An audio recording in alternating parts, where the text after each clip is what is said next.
आपली भिस्त केवळ देवावर. माझा जीव केवळ देवावर भिस्त टाकून स्वस्थ राहिला आहे. त्याच्यापासून मला तारण प्राप्ती होते. तोच केवळ माझा खडक आहे. तोच माझे तारण आहे. तोच माझा उंच गड आहे. मी सहसा ढळणार नाही. हे माझ्या जीवा, तू केवळ देवावर भिस्त टाकून स्वस्थ राहा, कारण माझी आशापूर्ती करणारा तो आहे. तोच केवळ माझा खडक, तोच माझे तारण, तोच माझा उंच गड आहे. मी ढळणार नाही. माझे तारण व माझे वैभव देवावर अवलंबून आहे. माझ्या बलाचा दुर्ग, माझा आश्रय देवच आहे. अहो लोक हो, सर्वदा त्याच्यावर भाव ठेवा. त्याच्यापुढे आपले मन मोकळे करा. देव आमचा आश्रय आहे. शालोम प्रियजन हो, आजच्या अनुग्रह प्रार्थना सहभागितेच्या ऑनलाईन उपासनेमध्ये मी आपल्या तारणदुर्गाच्या नावात आपल्या सगळ्यांचं स्वागत करतो. आजची उपासना आपण प्रभूच्या हाती देऊया, प्रार्थना करूया. हे आमच्या तारणदुर्गा, आमच्या आश्रयाच्या खडका, तू आमचा गड आहेस, आमचं आश्रयस्थान आहेस. आम्हाला कशाचं भय? प्रभू, आम्ही तुझे आभार मानतो. संपूर्ण सृष्टीचा उत्पन्न करता तो तू आमचा देव आहेस, आमचा वैयक्तिक तारणारा आहेस. किती मोठा आशीर्वाद प्रभू. आज आम्ही सर्वजण, केवळ मीच नाही परंतु या उपासनेमध्ये भाग घेणारे सगळेच जण तुझ्या पुढे नतमस्तक होतो, तुझी आराधना करतो. प्रभू, आम्हाला तुझं नाव उंचवायचं आहे, तुझं गौरव करायचं आहे. तू किती चांगला आहेस हे तुलाच सांगायचं आहे. प्रभू, तू आमची उपासना मान्य करून घे. तुझ्या सानिध्यातला अनुभव आम्हाला दे. आणि प्रभू, हा अनुभव आम्हाला मिळाल्यानंतर हा आशीर्वाद आम्ही इतरांनाही द्यावा म्हणून तू आमचं सहाय्य कर. आमच्या जीवनाला एक नवीन वळण देणारा असा आजचा दिवस असू दे. आजची उपासना आशीर्वादित कर. ही प्रार्थना येशू आमचा तारणारा त्याच्या नावानं करतो म्हणून तू ऐक. आमेन. प्रियजन हो, चला प्रभूची उपकारस्तुती करूया, आराधना करूया. त्याने हा सुंदर वेळ आपल्याला दिलेला आहे, त्या वेळेचा सदुपयोग करूया. आपलं मन विचलित करणारे, आपल्याला डिस्टर्ब करणारे सर्व विचार, सर्व आसपासच्या घडामोडी सध्या दूर ठेवूया आणि प्रभूकडे आपलं लक्ष लावूया. शुक्र करो रब का, वो मालिक है सबका. सुंदर गीत पल्लवी आणि साक्षी मिस्त्री आपल्यासाठी सादर करतायत. आपण त्यांच्याबरोबर हे गीत गाऊया, प्रभूची उपकारस्तुती करूया.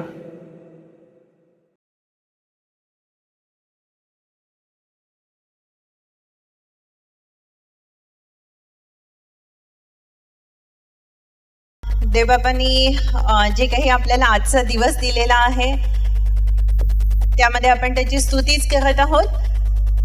देवबाबाचं वचन असं सांगतं की हे जग उत्पन्न करण्याच्या पूर्वीपासून त्यांनी आपल्यासाठी योजना केलेल्या आहेत आणि त्याची प्रत्येक योजना आपल्या फक्त आणि फक्त चांगल्यासाठीच आहे आणि वाईटासाठी एकही नाही आहे. आजची ही वेळ आपल्याला त्यांनी दिलेली आहे कारण की आपण पुन्हा एक वेळ त्याची स्तुती करावी आणि त्याची आराधना करावी, कारण तो स्तुती स्तवनामध्ये वसणारा परमेश्वर आहे.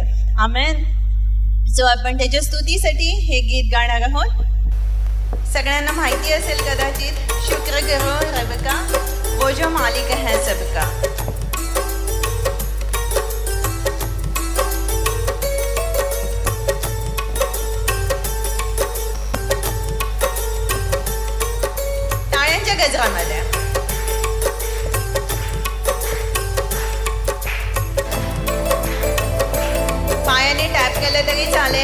केलं तरी चालेल. देवबापाची स्तुती करूया आपल्याला जे काही येत असेल त्याने.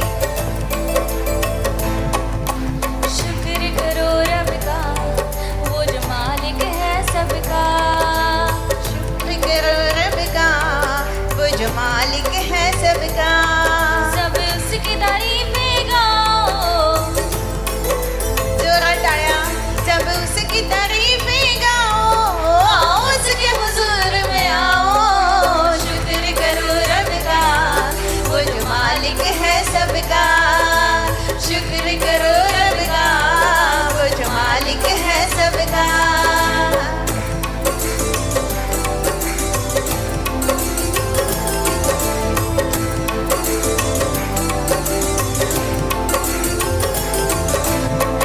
नामी मुक़द्दस पाक यहोवा है, उसको जो चाहता है शादमान होता है.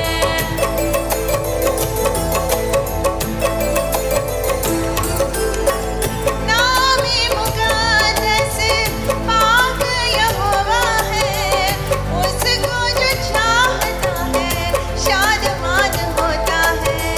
दीदार उसका जब रुख होता है, खुशियों से भरता है, कुव्वत देता है. उसके काम निराले, उसके काम निराले हैं, उसका प्यार अनोखा. शुक्र करो रब का, वो जो मालिक है सबका. शुक्र करो रब का, वो जो मालिक है सबका.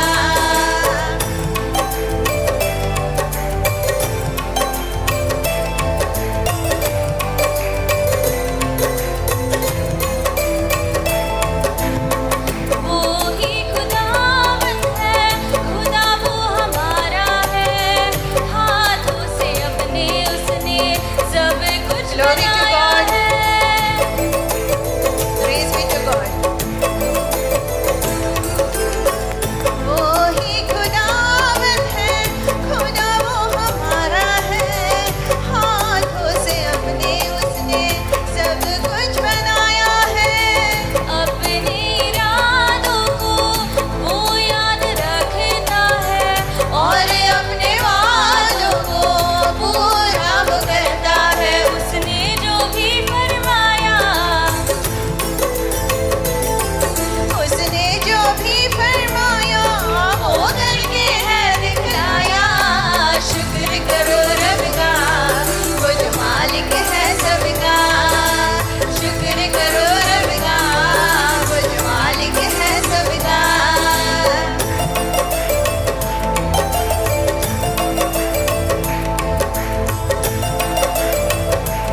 टाळ्या कमी व्हायला लागल्या.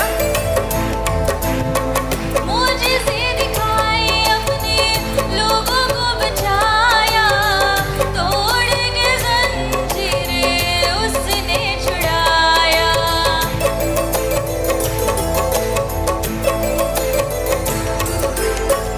मुझसे दिखाए अपने लोगों को बचाया, तोड़ के जंजीरें उसने छुड़ाया. धूप के मारों में बादल को फैलाया, आग दी अंधेरों में रोशनी को चमकाया. उसने चट्टान को चीरा, उसने चट्टान को चीरा, फूटा पानी का झरना. शुक्र करो रब का, वो जो मालिक है सबका. शुक्र करो रब का, वो जो मालिक है सबका. सब उसकी तारीफें गाओ. सब उसकी तारीफें गाओ, आओ उसके हुजूर में आओ. शुक्र करो रब का, वो जो मालिक है सबका. शुक्र करो रब का, वो जो मालिक है सबका. देवबापाची स्तुती असो. खरंच तो आपला मालिक आहे, तो आपला उत्पन्नकर्ता पिता परमेश्वर आहे. आपण आपल्या इच्छेने या पृथ्वीवर जन्माला नाही आलेलो, आपण देवबापाच्या इच्छेने या पृथ्वीवर जन्माला आलेलो आहोत. आणि सर्वस्वी तो आपली पूर्णपणे काळजी घेतो.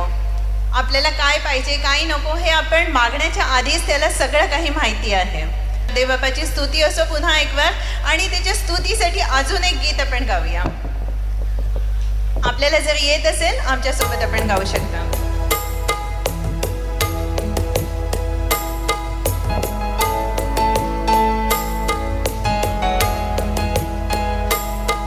उद्धार है, चंगाई है, रिहाई है यीशु नाम. उद्धार है, चंगाई है, रिहाई है यीशु नाम. उद्धार है, चंगाई है, रिहाई है यीशु नाम. यीशु नाम, यीशु नाम, यीशु नाम, यीशु नाम, यीशु नाम, यीशु नाम, यीशु नाम.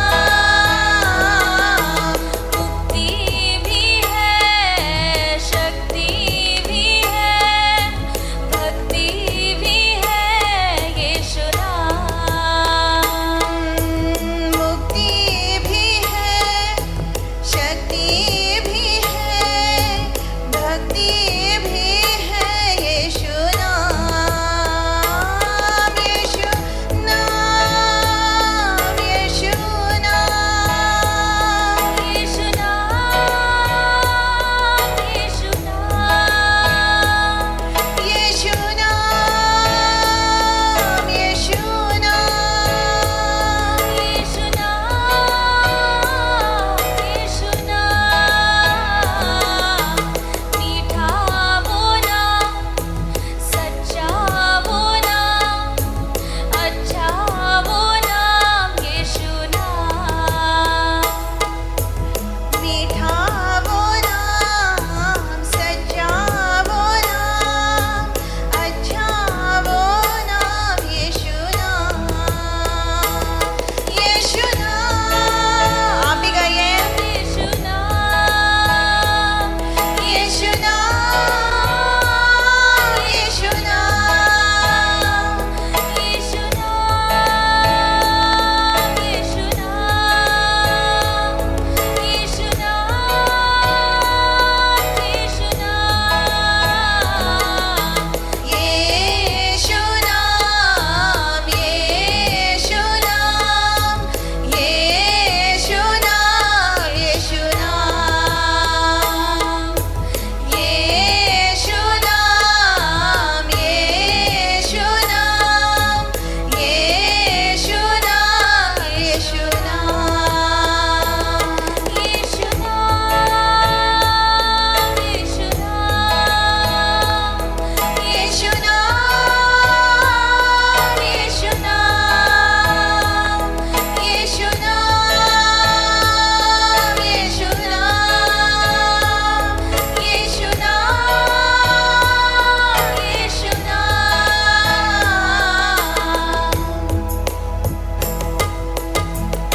बोलो यीशु मसीह की ग्लोरी बी टू गॉड.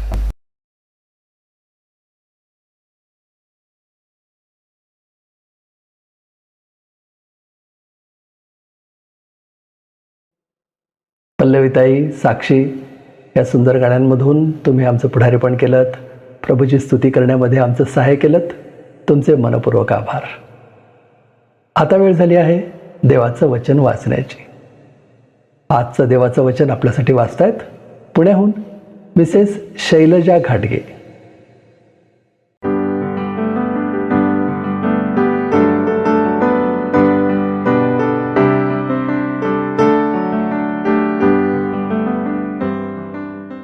कलसे करासपत्र याचा पहिला अध्याय 24 ते 27 वचने आपण वाचूया. ख्रिस्ती मंडळीच्या वाढीसाठी पौल ख्रिस्ताचा सहकारी.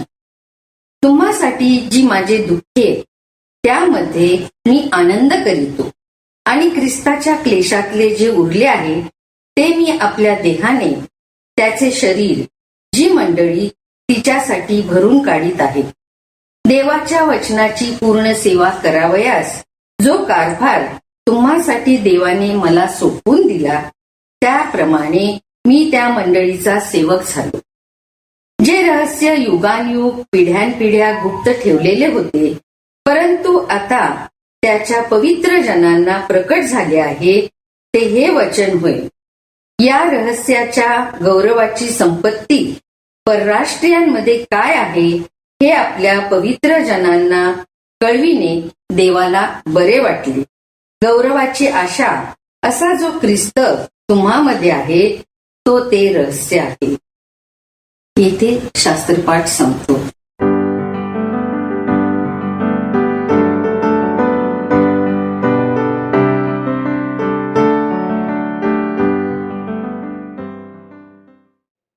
शैलजाताई, प्रभूचं वचन वाचण्यात आमचं पुढारीपण केलं, आपला बहुमूल्य वेळ दिलात, रेकॉर्डिंग करून त्वरित आम्हाला पाठवलं, तुमचे मनपूर्वक आभार. आता दानार्पणाची वेळ झाली आहे. ख्रिस्त धन ज्याचे त्याला उणे रे कशाचे. आचार्य सत्यवान नामदेव सूर्यवंशी यांचं हे गीत आपण आज गाणार आहोत आणि यावेळेस आपण आपलं दान प्रभूच्या चरणी आणणार आहोत.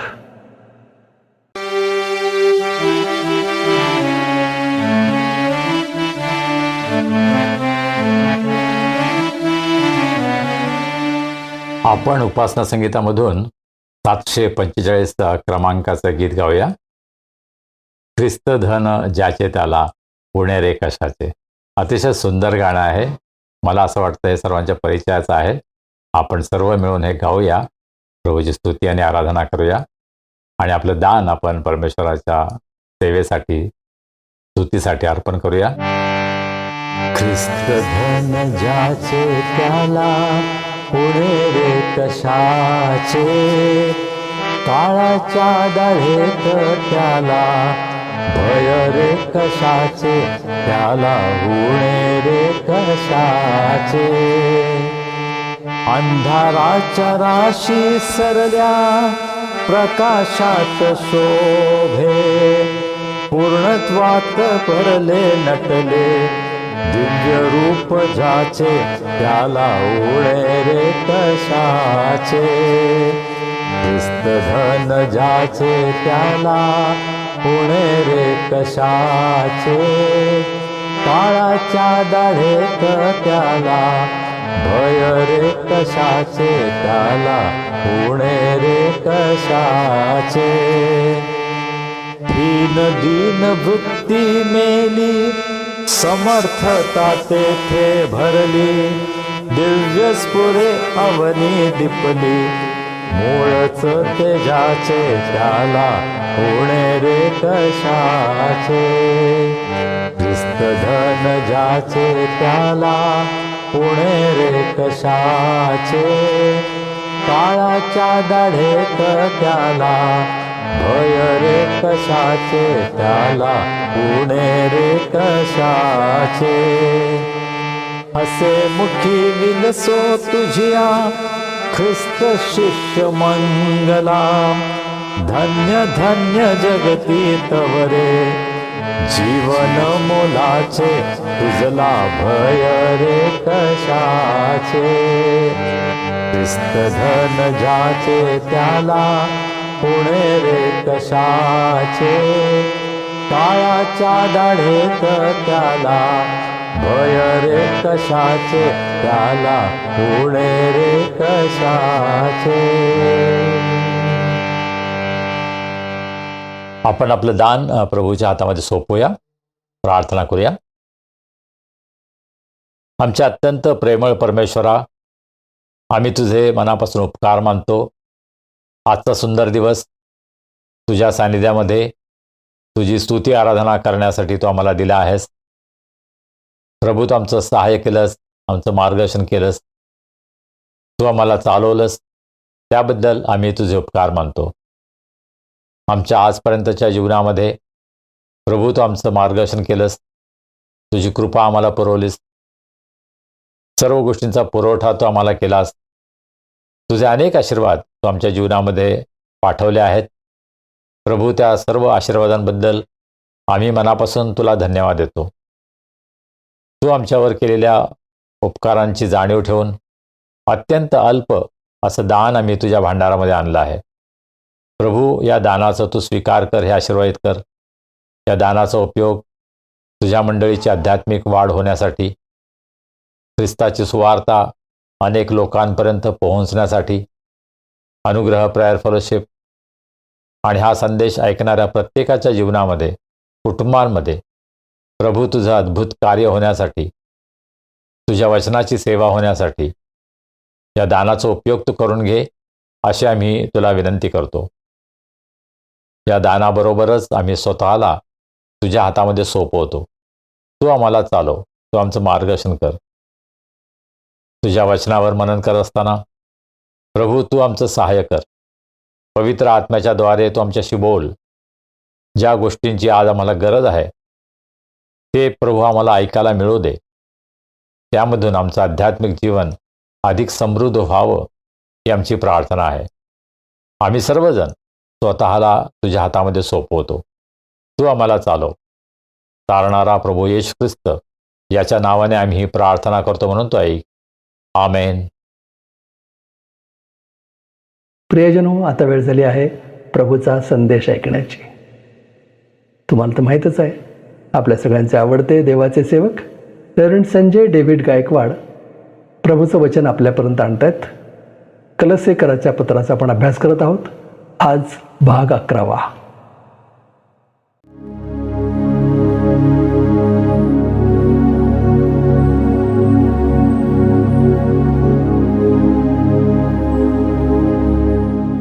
शालोम. कसे आहात आपण सर्व? अनुग्रह प्रेयर फेलोशिपच्या ऑनलाईन वर्शिपमध्ये जुलै महिन्याच्या पहिल्या रविवारी मी आपल्या सर्वांचं मनापासून स्वागत करतो. आजची भक्ती आपल्या प्रत्येकाच्या जीवनामध्ये प्रभूचा आशीर्वाद आणणारी भक्ती ठरावी ही माझी प्रार्थना आहे. माझी खात्री आहे मागच्या रविवारीची भक्ती आपल्या सर्वांसाठी अत्यंत आशीर्वादाची झाली. पीटरनं अतिशय सुंदर गाणी गायली आणि त्याचं खूप कौतुक आमच्या व्हॉट्सॲप ग्रुपवर अनेकांनी केलं. आपल्यापैकी अनेकांना माहीत आहे की पीटर अतिशय टॅलेंटेड आहे. तो फार चांगलं गातो. तो उत्तम संदेशसुद्धा देतो. पुण्यामध्ये 1976 साली महाराष्ट्र यूथ कन्व्हेन्शन भरलं होतं. यूथ फॉर क्राईस्टच्या द्वारे महाराष्ट्रातील सर्व तरुण तरुणींसाठी हे संमेलन पुण्यामध्ये भरलं होतं. सेंट अँड्रूज गर्ल्स स्कूलमध्ये भरलं होतं. आणि त्या संमेलनामध्ये अनेक वेगवेगळ्या प्रकारच्या स्पर्धा झाल्या. त्यामध्ये व्यक्तिगत गीत स्पर्धेमध्ये पीटरला प्रथम क्रमांकाचं पारितोषिक मिळालं होतं. आणि तेव्हापासूनच तो गात आहे. त्यानं कधी प्रोफेशनल सिंगर म्हणून स्वतःचे अल्बम काढले नाहीत. परंतु प्रभूच्या स्तुतीसाठी, प्रभूच्या गौरवासाठी चर्चमध्ये, वेगवेगळ्या ख्रिस्ती कार्यक्रमांमध्ये, आमच्या घरामध्ये तो नेहमीच प्रभूची गाणी गात असतो. आणि प्रभूने त्याला अतिशय सुंदर आवाज दिलेला आहे. संगीताचं उत्तम ज्ञान त्याला आहे. आणि त्याच्या या सेवेबद्दल आम्ही प्रभूला धन्यवाद देतो. मागच्या रविवारच्या भक्तीमध्ये इंग्रजीमध्ये Bible reading brother Vijay Kumar जे धारवाडमध्ये असतात त्यांनी केलं. आणि मराठीमध्ये स्नेहा निखिल पंडित ज्या सध्या सिंगापूरमध्ये वास्तव्यास आहेत त्यांनी अतिशय सुंदर शास्त्रवाचन आमच्यासाठी केलं मागच्या रविवारी. त्याबद्दल आम्ही त्यांचे मनापासून आभारी आहोत. या रविवारच्या भक्तीमध्ये इंग्रजीमध्ये डॉक्टर सामा थॉमस ज्या कतारमध्ये असतात त्यांनी शास्त्रवाचन केलं आहे. आणि मराठीमध्ये मिसेस शैलजा घाडगे यांनी अतिशय सुंदर शास्त्रवाचन केलं.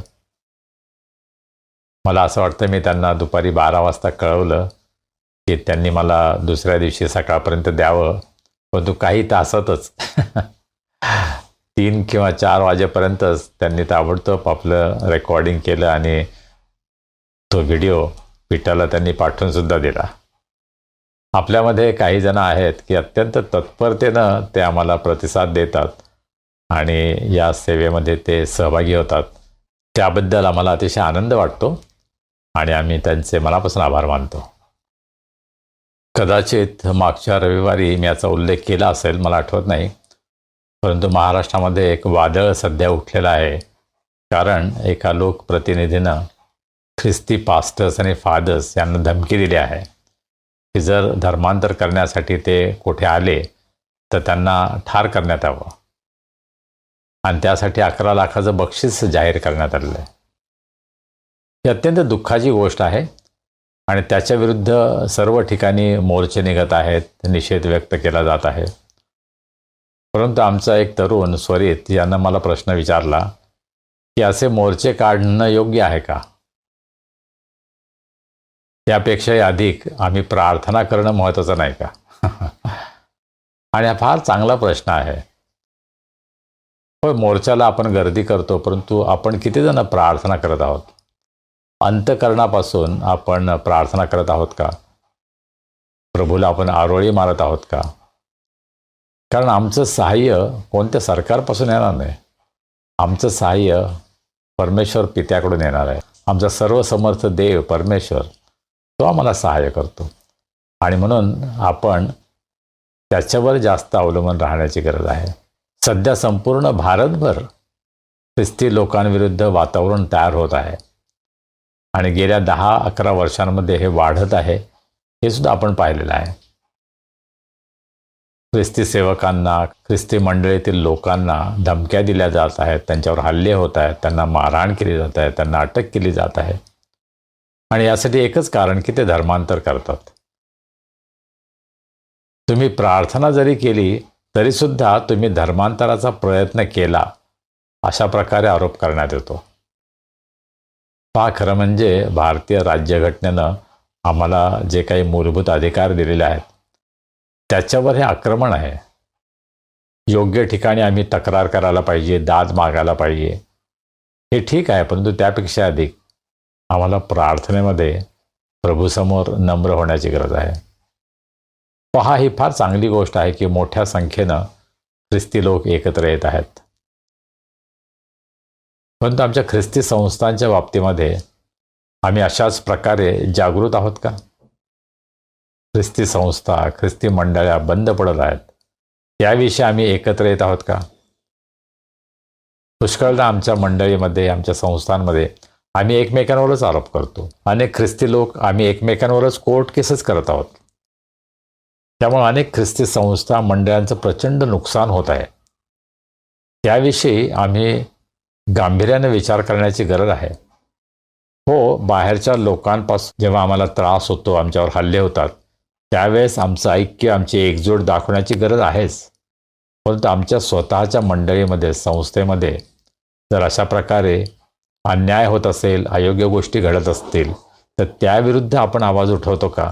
हा सुद्धा प्रश्न आहे, नाही का? आपण प्रभूच्या वचनाकडे वळूया आणि कलस्सेकरास पत्रामध्ये जो अभ्यास आपण करत आहोत तो आपण पुढे चालू ठेवूया.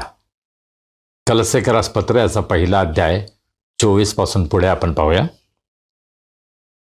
पौल आता असं म्हणतो, तुम्हासाठी जी माझी दुःखे त्यामध्ये मी आनंद करतो आणि ख्रिस्ताच्या क्लेशातले जे उरले आहे ते मी आपल्या देहाने त्याचे शरीर जी मंडळी तिच्यासाठी भरून काढत आहे.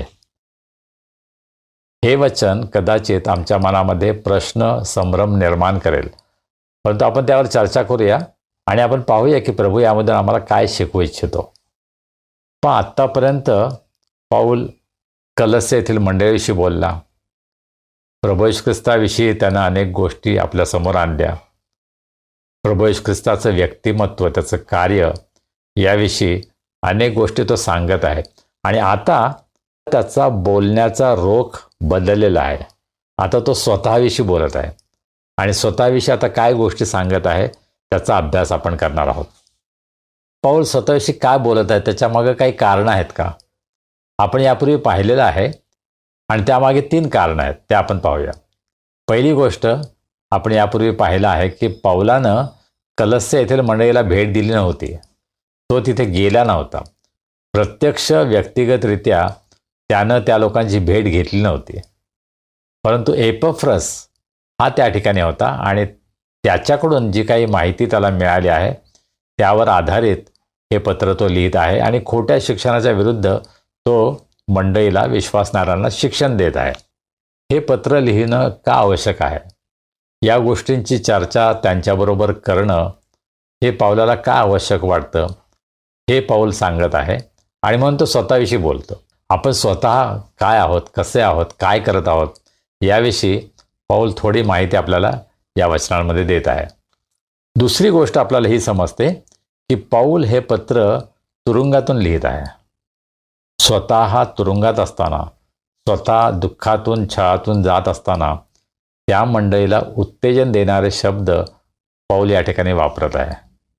आजकाल आपण पाहतो की ख्रिस्ती पुढाऱ्यांकडे पाहण्याचा मंडळीचा, सभासदांचा दृष्टिकोन सुद्धा बदललेला आहे. पुष्कळदा अशा प्रकारचा गैरसमज आहे की एखादा वक्ता जर प्रसिद्ध आहे तर त्याचा अर्थ त्याची लाईफस्टाईल पण अतिशय उच्च दर्जाची असली पाहिजे. त्याच्याकडं मर्सिडीज गाडी असली पाहिजे. त्याच्या हातामध्ये सोन्याच्या अंगठ्या असल्या पाहिजेत. प्रचंड मोठा बंगला त्याला असला पाहिजे. जगातील हे सर्व आशीर्वाद जे आहे, ही जी समृद्धी आहे, ती आमच्या नेत्यामध्ये दिसली पाहिजे. अशा प्रकारचा एक विचार अनेक मंडळांमध्ये पाहायला मिळतो. आणि अर्थात हे नेते त्यासाठी जबाबदार आहेत की मी असं राहावं, ही देवाची इच्छा आहे आणि त्यासाठी तुम्ही मला मदत करा. अशा प्रकारे सुद्धा पुष्कळदा काही नेते सांगतात, बोलतात, हे आपण पाहतो. खूप वर्षांपूर्वी नसरापूर या ठिकाणी एक कॅम्प भरला होता आणि आमच्या कुटुंबातील काही तरुण मुलं मुली त्या ठिकाणी गेले होते. ते कॅम्पला जाऊन आल्यानंतर मी त्यांना प्रश्न विचारला, कसा झाला तुमचा कॅम्प? आणि एका मुलीने मला हे सांगितलं की तो स्पीकर इतका भारी होता, त्याच्या 5ही हातात सोन्याच्या अंगठ्या होत्या. मला खूप आश्चर्य वाटलं. त्या कॅम्पमध्ये गेल्यानंतर तिने काय सांगावं, तर त्या स्पीकरच्या हातामध्ये सोन्याच्या अंगठ्या होत्या. तो काय बोलला, वचन काय सांगितलं, तिला काय शिकायला मिळालं, हे सांगण्या अगोदरच तो कसा दिसतो या गोष्टींनी कदाचित अनेक जण प्रभावित झाले होते. आणि आज अशा प्रकारचं चित्र अनेक मंडळांमध्ये, अनेक ख्रिस्ती लोकांमध्ये आहे की अमुक अमुक वक्ता किती भारी आहे, त्याचे कपडे किती चांगले आहेत, तो किती सुंदर बोलतो. आणि ह्या बाह्य गोष्टीमुळं अनेक जण प्रभावित होत आहेत. आमच्याच कुटुंबातील काही जण एका विशिष्ट मंडळीत जातात आणि त्या मंडळीमध्ये जाणाऱ्या एका व्यक्तीने मला हे सांगितलं, आमचे जे पास्टर आहेत त्यांच्या कपाटामध्ये 1000 सूट आहेत. म्हणजे ते एक सूट घातल्यानंतर पुन्हा घालत नाहीत, इतके कपडे त्यांच्या कपाटामध्ये भरलेले आहेत. मला प्रचंड वाईट वाटलं की अशा प्रकारे जर कोणी पाळक असेल तर त्याला स्वतःची लाज वाटायला पाहिजे. आज जगामध्ये इतके लोक दुःखामध्ये असताना, अनेकांजवळ चांगले कपडे नसताना, एखादा पाळक जर याची शेखी मिरवतो, याच्याविषयी गर्व करतो की माझ्याकडे किती भरपूर कपडे आहेत, माझ्याकडे हे आहे, माझ्याकडे ते आहे, अशा प्रकारची उदाहरणं आज आमच्यासमोर आहेत का? प्रभू येशू ख्रिस्तासारखं उदाहरण नाही की जो यरुशलेममध्ये राजा म्हणून प्रवेश करत असताना गाढवावर बसून आला, अत्यंत नम्रपणे तो आला. येशू ख्रिस्ताला कधी बाउन्सर्सची गरज पडली नाही. खूप गर्दी असायची त्याच्यासभोवती, परंतु कधी बाउन्सर्स नव्हते त्याच्याजवळ. होय, त्याचे शिष्य होते, परंतु जेव्हा त्याच्यावर संकट आलं तेव्हा ते सुद्धा पळून गेले होते. परंतु आज आमचे काही पुढारी आहेत की ज्यांच्या आजूबाजूला बाउन्सर्स असतात, त्यांच्या जवळसुद्धा आम्हाला जाता येत नाही. पाऊल तुरुंगामध्ये असताना मंडळीला उत्तेजन देणारे शब्द लिहितो. आणि आज आम्ही जर मंडळीचे पाळक आहोत, पुढारी आहोत, तर आम्हाला सुद्धा पाऊलाकडून हे शिकण्याची गरज आहे की आम्ही दुःखामध्ये असताना सुद्धा दुसऱ्यांना धीर देऊ शकतो, उत्तेजन देऊ शकतो. प्रभूसाठी दुःख सहन करणारे नेते आज आम्हाला हवे आहेत. स्वतःचं घर भरणारे, अमाप पैसा मालमत्ता जमा करणारे अशा प्रकारचे ख्रिस्ती पुढारी आज आम्हाला नको आहेत. होय, माझा विश्वास आहे की प्रभू आम्हाला आशीर्वाद देतो, परंतु त्यासाठी तुम्ही आपली मंडळी, आपले लोक यांना लुबाडण्याची गरज नाही, त्यांना फसवण्याची गरज नाही आहे. तुम्ही स्वतः कष्ट करू शकता, त्यामधून तुम्ही पैसे मिळवू शकता. परंतु आज बऱ्याच ठिकाणी आम्हाला हे चित्र पाहायला मिळतं की जे पाळक आहेत, नेते आहेत, ते अधिक आणि अधिक श्रीमंत होत आहेत आणि जे सभासद आहेत ते गरीब आणि गरीब आणि गरीब होत आहेत. मला असं वाटतं की हे फार चांगलं उदाहरण नाही आहे. तिसरी गोष्ट पौलाविषयी आम्हाला अशी समजते, पौलाचं व्यक्तिमत्व हे अत्यंत विवादात्मक होतं. त्याच्याविषयी पुष्कळ लोकांच्या मनात प्रश्न होते, त्याच्याविषयी वाद होता. कारण यहुद्यांना सोडून त्याने परराष्ट्रीयांना सुवार्ता सांगायला सुरुवात केली होती. देवाचं पाचारणच त्याला असं होतं की परराष्ट्रीयांसाठी त्याला निवडलेलं आहे आणि माझ्यासाठी तुला दुःख भोगावं लागेल, हे सुद्धा देवाने त्याला प्रारंभीच सांगितलं होतं. पौल ज्या काळामध्ये होता त्या काळामध्ये एखाद्या यहुदी पुढाऱ्यानं परराष्ट्रीयांच्या वतीनं बोलावं. हेल्लेनी हा शब्द वापरण्यात आलेला आहे. त्याचा अर्थ ग्रीक लोक, जे यहुदी नाहीत, गैर यहुदी, यांचं सुद्धा देवाच्या राज्यामध्ये स्वागत आहे, त्यांना महत्त्वाचं स्थान आहे. हा विचार त्या काळामध्ये मांडणं हा एक अतिशय क्रांतिकारक विचार होता जो पौलानं मांडला. कारण परराष्ट्रीयांकरताच देवानं त्याला निवडलं होतं प्रेषित म्हणून. आणि म्हणून पौलाचं व्यक्तिमत्व हे वादाचं व्यक्तिमत्व होतं. आणि या पार्श्वभूमीतून ज्यावेळेस आपण 24व्या वचनाकडे येतो त्यावेळेस पौल असं म्हणतो की तुम्हासाठी जी माझी दुःखे त्यामध्ये मी आनंद करतो. दुःखामध्ये आनंद कसं शक्य आहे? हा विरोधाभास आहे नाही का? परंतु पौलाचं जीवनच तसं होतं. पौल आणि सीला फिलिपई या ठिकाणी ज्यावेळेस तुरुंगामध्ये होते, जोखडामध्ये होते, त्यांचे हातपाय बांधलेले होते, कदाचित ते रक्तबंबाळ झाले होते, आणि त्यावेळेस त्यांनी काय करायला पाहिजे होतं? अपशब्द वापरायला पाहिजे होतं, देवाला दूषण द्यायला पाहिजे होतं. परंतु ते काय करत होते? देवाची स्तुती आराधना करत होते. पौलानं आपल्या जीवनामध्ये हे रहस्य समजून घेतलं होतं, दुःखामध्ये सुद्धा आनंद कसा करायचा. आणि म्हणूनच कलस्से येथील लोकांना, मंडळीला तो असं सांगत आहे की तुमच्यासाठी मी जे काही दुःख सहन करत आहे त्यामध्ये मला आनंद आहे. आपल्याला असे देवाचे सेवक माहीत आहेत का की जे मंडळीसाठी, विश्वासणाऱ्यांसाठी स्वतः दुःखातून जात आहेत?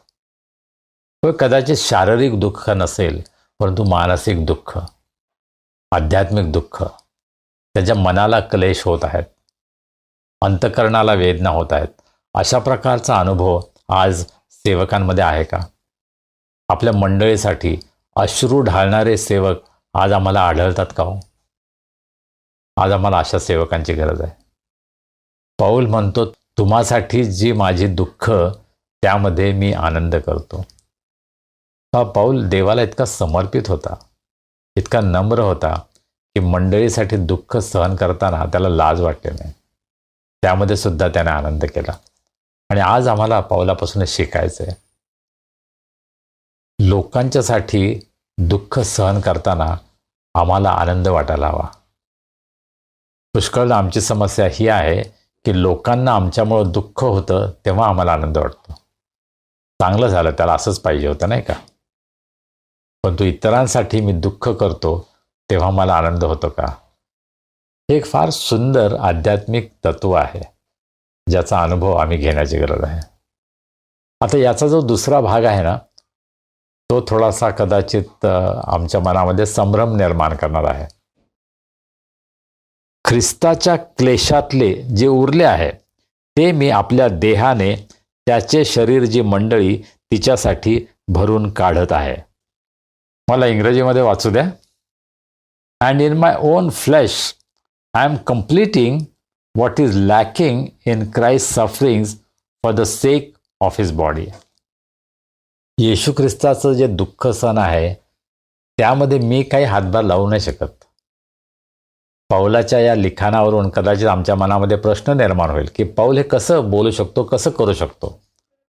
मला असं वाटतं की पौल आपली जबाबदारी ओळखतो की होय, ख्रिस्ताबरोबर मला सुद्धा दुःख सहनामध्ये सहभागी व्हायचं आहे. त्याच्यामध्ये कमतरता आहे म्हणून नाही, परंतु देव आम्हाला आमंत्रण देतो की तुम्ही सुद्धा माझ्याबरोबर या दुःखामध्ये सहभागी व्हा. जेव्हा आपण सुवार्थ सांगतो, जेव्हा आपण मंडळीची सेवा करतो, त्यावेळेस आमच्या सेवेमुळं जर आम्हाला क्लेश होत असतील, दुःख होत असतील, तर जणू काही आम्ही ख्रिस्ताबरोबर त्यामध्ये सहभागी होत आहोत. जसं आम्ही त्याच्या शरीराचे वाटेकरी होतो, तसंच आम्ही त्याच्या दुःखामध्ये सुद्धा त्याचे सहकारी होतो. ख्रिस्ताबरोबर आम्ही सुद्धा दुःख सहन करतो. ख्रिस्ताच्या दुःख सहनामध्ये कमतरता नाही, उणीव नाही, परंतु माझ्यामध्ये, मंडळीमध्ये, लोकांमध्ये उणीव आहे. ती उणीव भरून काढण्याचा मी प्रयत्न करत आहे. अशा प्रकारे पौल या ठिकाणी प्रतिपादन करत आहे. आणि आम्हाला सर्वांनाच हे करायचं आहे. आम्हाला दुसऱ्यांमध्ये जर उणीवा दिसतात, कमतरता दिसते, तर ती भरून काढण्यासाठी आम्हाला प्रयत्न करावे लागतील. आणि हे प्रयत्न करत असताना त्याची किंमत आम्हाला भरून द्यावी लागते. आम्ही ज्यावेळेस ख्रिस्तासाठी दुःख सहन करतो, त्यावेळेस कदाचित मंडळीमध्ये, विश्वासणाऱ्यांमध्ये जी उणीव आहे, कमतरता आहे, ती भरून काढण्याचा आपण प्रयत्न करत आहोत. येशू ख्रिस्त वधस्तंभावर मरण पावला, त्याने दुःख सहन केलं, त्याची तुलना आम्हाला कोणाबरोबरही करता येणार नाही. येशू ख्रिस्तानं जे केलं त्या प्रकारे कोणालाच करण्याची शक्ती नाही, क्षमता नाही. परंतु ज्यावेळेस पौल दमास्कसला चालला होता, प्रभू येशू ख्रिस्ताने त्याला दर्शन दिलं. त्याने त्यावेळेस काय म्हटलं? शौला, शौला, तू माझा छळ का करतोस?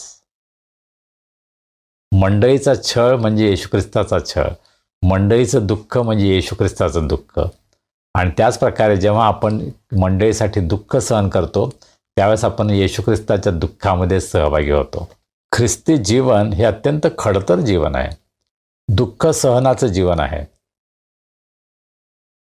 प्रभू येशू ख्रिस्तानं ज्यावेळेस शिष्यत्वाचं पाचारण केलं, त्यावेळेस त्याने अभिवचना नाही दिली, मी तुम्हाला हे देईन, मी तुम्हाला ते देईन, तुम्हाला हे मिळेल, ते मिळेल, असं काही सांगितलं नाही.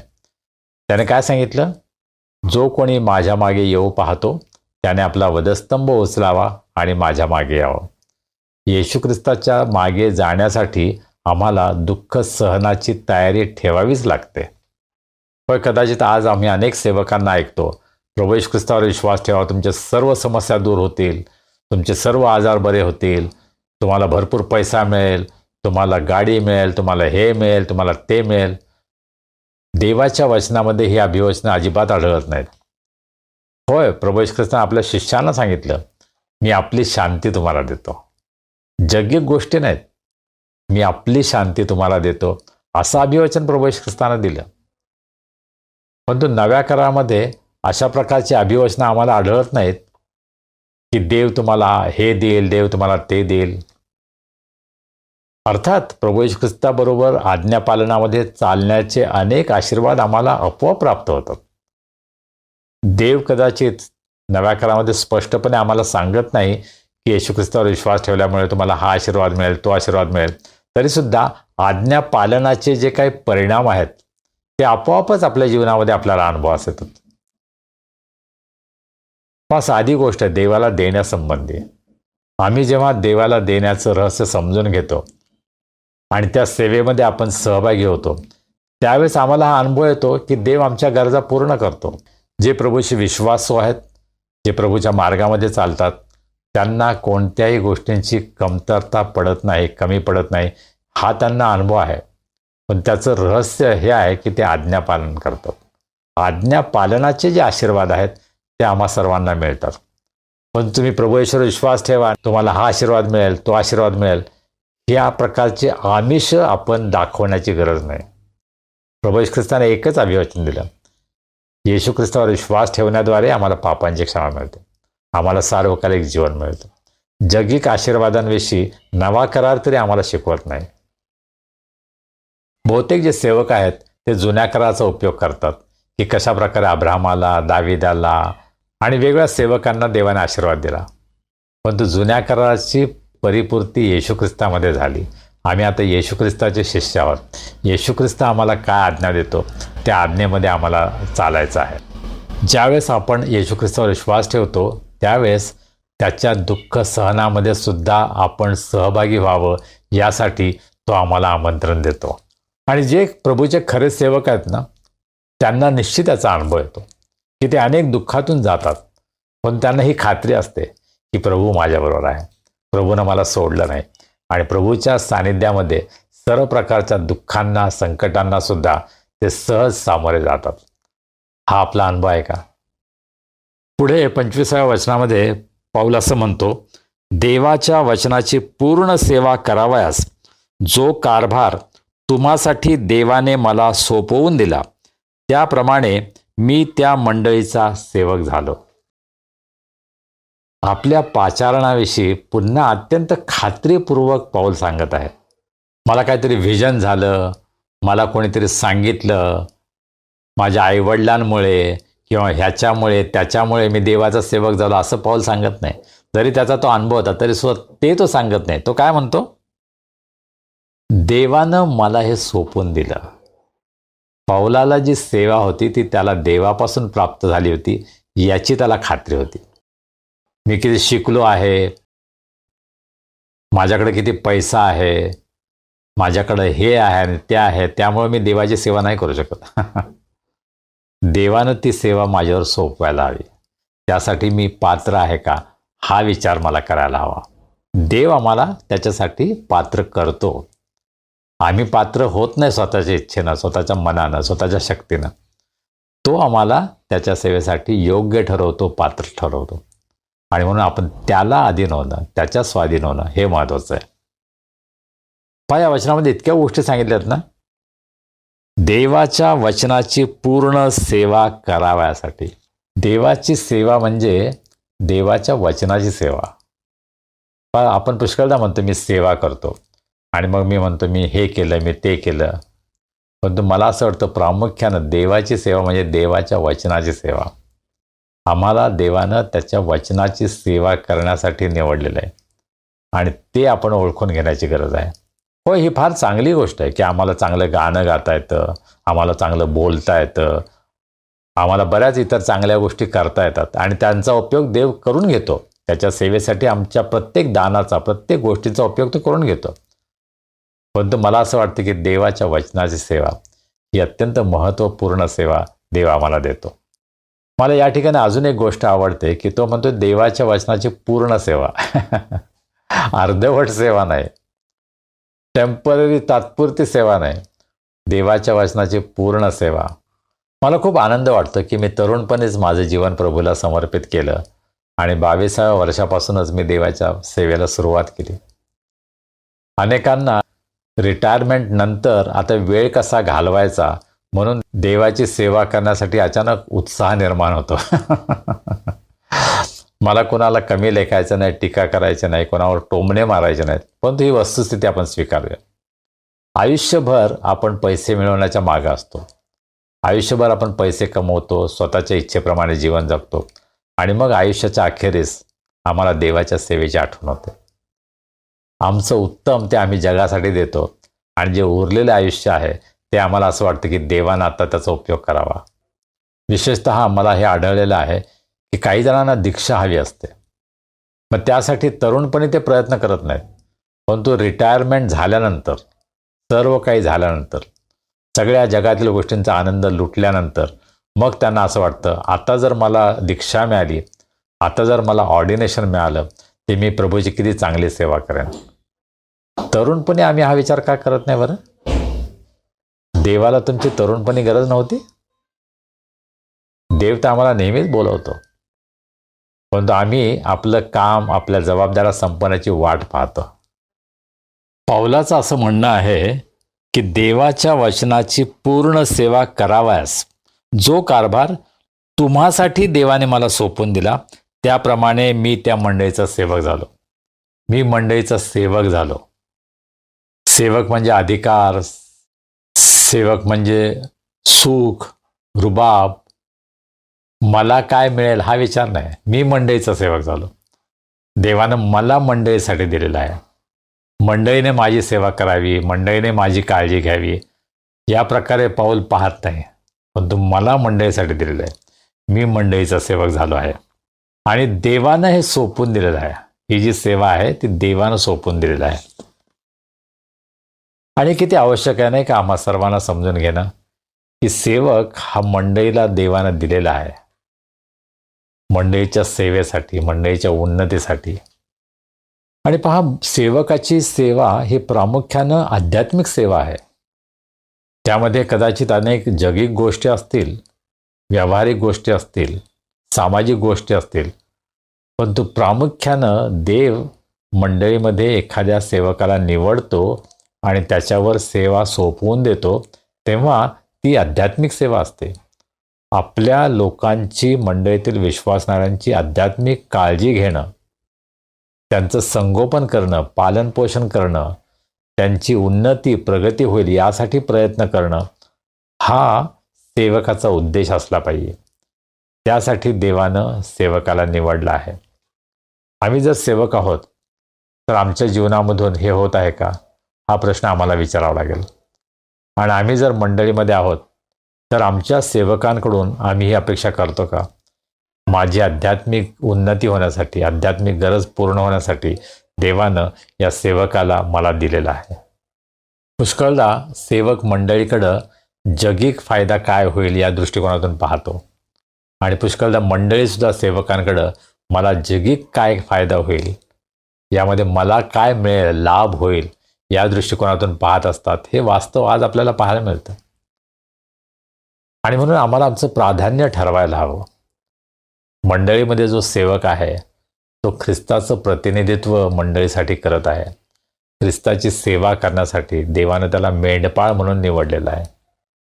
आणि मेंढपाळ या नात्यानं मी माझी जबाबदारी पार पाडत आहे का, हा प्रश्न मला स्वतःला विचारायला हवा. आणि सभासद म्हणून एक विश्वासणारा या नात्यानं या सेवकाद्वारे मला आध्यात्मिक काय फायदा होईल, माझी आध्यात्मिक उन्नती कशी होईल, प्रभूमध्ये वाढण्यासाठी हा सेवक मला मदत करत आहे का, हा प्रश्न आपण स्वतःला विचारायला हवा. 26व्या वचनामध्ये पाऊल पुढे असं म्हणतो, जे रहस्य युगानयुग पिढ्यानपिढ्या गुप्त ठेवलेले होते, परंतु आता त्याच्या पवित्र जनांना प्रगट झाले आहे, ते हे वचन होय.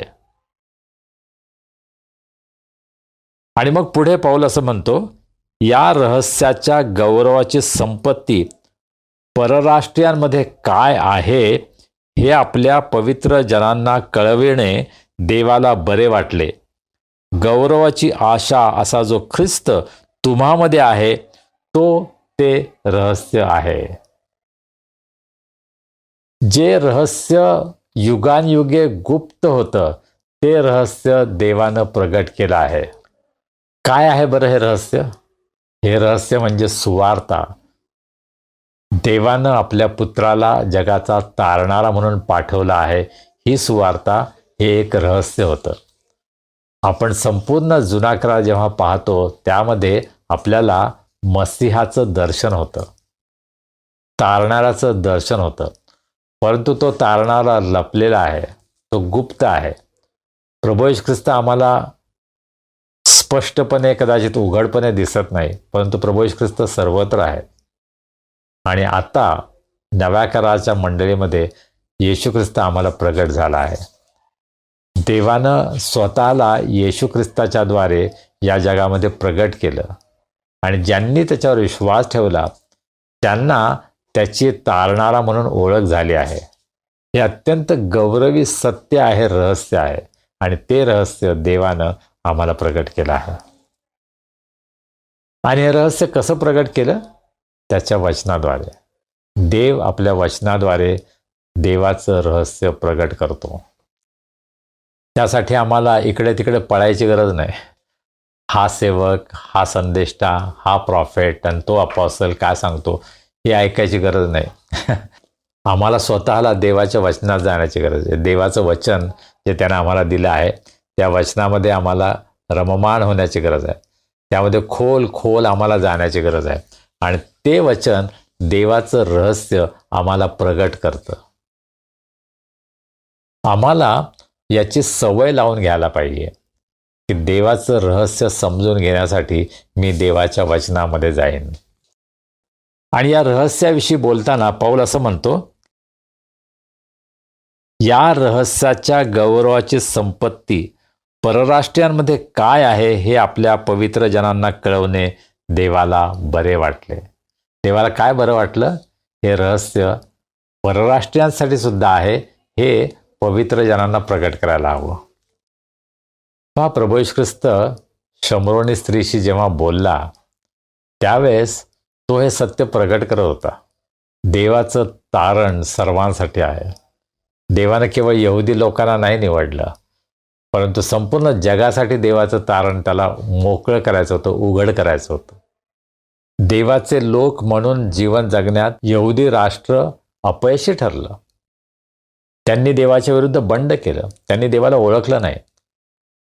त्यांनी तारणाऱ्याला मसीहाला ओळखलंच नाही. त्यांनी उलट त्याला वधस्तंभावर खिळून मारलं. परंतु पौलाच्या द्वारे हे रहस्य सर्व परराष्ट्रीयांना उघड करण्यात आलं आणि हे देवाला बरं वाटलं. पौल आपल्या सेवेविषयी बोलत असताना हे सांगतो की देवाचं जे रहस्य आहे ते परराष्ट्रीयांना उघड करणं हे देवाला बरं वाटलं आणि त्यासाठी त्यानं पौलाचा उपयोग करून घेतला. आज आम्ही सुद्धा जेव्हा सुवार्ता गाजवतो आपल्या मुखानं, कदाचित एखाद्या पत्रिकेच्या द्वारे, पवित्र शास्त्राच्या द्वारे, वेगवेगळ्या माध्यमातून आम्ही जेव्हा सुवार्ता गाजवतो आणि जो ख्रिस्ती नाही अशी व्यक्ती जेव्हा येशू ख्रिस्तावर विश्वास ठेवते तेव्हा हे वचन पूर्ण होत असतं. प्रत्येक वेळेला देव आपलं रहस्य परराष्ट्रीयांना प्रगट करत असतो आणि त्यासाठी ज्या प्रकारे त्याने पौलाचा उपयोग केला त्याप्रमाणे आज तुमचा आणि माझा उपयोग ते करून घेतो. किती अद्भुत आहे ना हे, किती गौरवी गोष्ट आहे. पण आमच्यासारख्या अपात्र, अशक्त, दुर्बल व्यक्तींचा उपयोग सुद्धा देव त्याच्या गौरवासाठी करून घेऊ शकतो. त्यासाठी काय हवं आहे? आमचं समर्पण. आपण स्वतःला पूर्णपणे त्याच्या हातामध्ये झोकून देणं, समर्पित होणं हे अत्यंत आवश्यक आहे. समर्पणाशिवाय आमचा उपयोग देव करू शकत नाही. आम्ही किती शिकलेलं असू, आम्ही किती ज्ञानी असू, किती उच्च पदावर असू, आमच्याकडे किती संपत्ती आहे, याचा काही फायदा नाही जर आमच्यामध्ये समर्पण नाही. देवाला आज आमचं समर्पण हवं आहे. पौलाविषयी तो म्हणतो की देवाला हे बरं वाटलं. आज तुमच्याविषयी, माझ्याविषयी देव म्हणाल का की हे रहस्य परराष्ट्रीयांना प्रगट करणं त्यासाठी मी माझ्या या मुलाचा, या मुलीचा उपयोग करून घेतला, असं देव आज आमच्याविषयी म्हणेल का? आणि शेवटी अत्यंत अद्भुत गोष्ट या ठिकाणी पौल सांगतो 27व्या वचनामध्ये, गौरवाची आशा असा जो ख्रिस्त तुम्हामध्ये आहे तो ते रहस्य आहे. रहस्य काय आहे? ख्रिस्त, येशू ख्रिस्त ते रहस्य आहे. तो कोण आहे? तो गौरवाची आशा आहे. आणि तो कुठे आहे? तो तुम्हामध्ये आहे. पहा, येशू ख्रिस्ताला जेव्हा आपल्या जीवनामध्ये आपण स्थान देतो ना आणि जग जेव्हा त्याकडे पाहतं तेव्हा जग काय म्हणतं? गौरवाची आशा येशू ख्रिस्त हा याच्यामध्ये आहे. आपल्या आकलन शक्तीच्या पलीकडची गोष्ट आहे. देव त्याचं गौरव माझ्यासारख्या दुर्बळ व्यक्तीमध्ये प्रगट करू शकतो. हे आपल्या समजण्याच्या पलीकडची गोष्ट आहे, परंतु देव हे करू शकतो. त्यासाठी एकच गोष्ट आम्हाला करावं लागेल आणि ती काय? आपलं समर्पण. आम्ही आपलं समर्पण प्रभूला केलं आहे का? ज्यावेळेस आम्ही आपलं समर्पण प्रभूला करतो ना तेव्हा आम्हाला इतकं प्रचंड आश्चर्य वाटेल की प्रभू माझा उपयोग कसा करू शकतो. माझ्या जीवनामध्ये ही साक्ष आहे. मला खात्री आहे पीटरच्या जीवनामध्ये ही साक्ष आहे. आपल्यापैकी अनेकांच्या जीवनामध्ये ही साक्ष आहे की देवानं माझा उपयोग करून घेतला. देवानं आमचा उपयोग करून घेतला. माझी पात्रता होती म्हणून नाही, परंतु माझं समर्पण होतं म्हणून. आज देव आम्हा प्रत्येकांकडे पाहत आहे.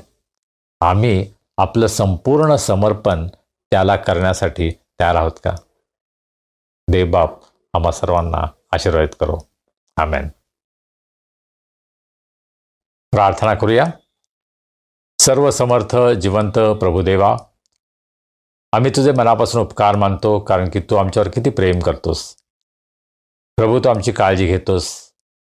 तुझे अनेक आशीर्वाद आमच्या जीवनामध्ये तू आम्हाला अनुभवास देतोस.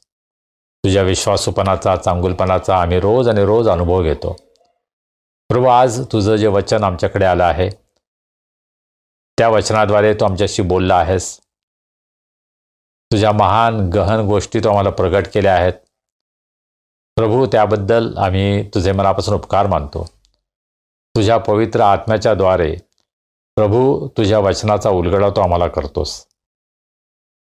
ते समजण्यासाठी तू आम्हाला मदत करतोस आणि म्हणून आम्ही तुझे उपकार मानतो. आम्ही प्रार्थना करतो प्रभू, अधिक आणि अधिक तुझ्या वचनात रममान होण्यास, तुझ्या मार्गामध्ये चालण्यास, तुझ्या आज्ञा पाळण्यास, आपलं संपूर्ण समर्पण तुला करण्यास आम्हा सर्वांचं तू सहाय्य कर. आमच्यामध्ये जो ख्रिस्त आहे तो गौरवाची आशा आहे. प्रभू, हे गौरव, ही आशा या जगाला प्रगट करण्यासाठी आम्हा प्रत्येकांचा उपयोग तू करून घे. आज आमच्यामध्ये कोणी निराश आहेत, दुःखी आहेत, आजारी आहेत, संकटात आहेत, त्यांना आम्ही तुझ्या दयासनासमोर उंच करतो. प्रभू, आम्ही तुला विनंती करतो, आज तू त्यांना स्पर्श कर, त्यांची भेट घे, त्यांना आरोग्य दे, तुझी शांती, तुझा आनंद त्यांच्या जीवनामध्ये दे. त्यांच्या सर्व दुःखातून, संकटातून त्यांना तू बाहेर काढ. ज्यांचे वाढदिवस आहेत, विवाहाचे वर्धापन दिन आहेत, त्यांच्याबद्दल आम्ही तुला धन्यवाद देतो, तुझी स्तुती करतो. आम्ही प्रार्थना करतो प्रभू, तू त्यांना आशीर्वादित कर, त्यांची प्रत्येक गरज पूर्ण कर, त्यांचं जीवन इतरांसाठी आशीर्वादाचं होऊ दे, अशी आम्ही तुला प्रार्थना करतो. प्रभू, या येणाऱ्या आठवड्यामध्ये तू आम्हा सर्वांना सांभाळ, आमची काळजी घे, आम्हाला सुरक्षित ठेव, निरोगी ठेव. तुझी स्तुती आराधना करण्यासाठी पुन्हा एकदा तू आम्हाला एकत्र आण. मान, महिमा, गौरव आम्ही तुला देतो आणि प्रार्थना आमचा तारणारा प्रभू येशू ख्रिस्त याच्या नावाने करतो म्हणून तो ऐक. आमेन. प्रभूनं शिकवलेली प्रार्थना करूया. हे आमच्या स्वर्गातील पित्या, तुझे नाम पवित्र मानले जावो, तुझे राज्य येवो, जसे स्वर्गात तसे पृथ्वीवरही. तुझ्या इच्छेप्रमाणे हो. आमची रोजची भाकर आज आम्हास दे. जशी आम्ही आपल्या अपराधांची क्षमा करतो, तशी तू आम्हाला आमच्या अपराधांची क्षमा कर. आणि आम्हास परीक्षेत आणू नकोस, तर आम्हास वाईटापासून सोडीव. कारण की राज्य, सामर्थ्य आणि गौरव ही सर्व काळ तुझीच आहेत. आमेन.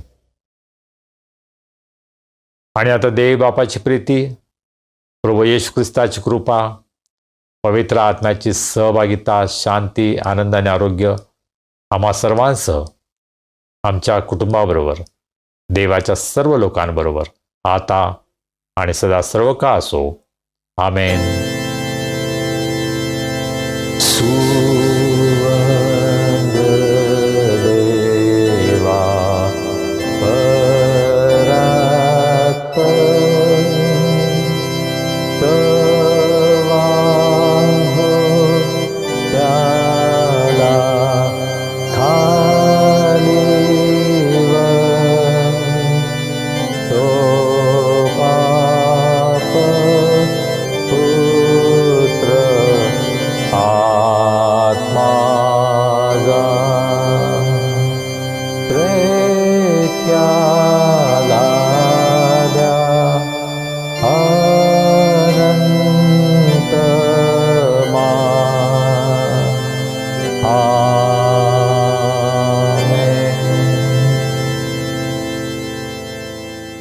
शालोम.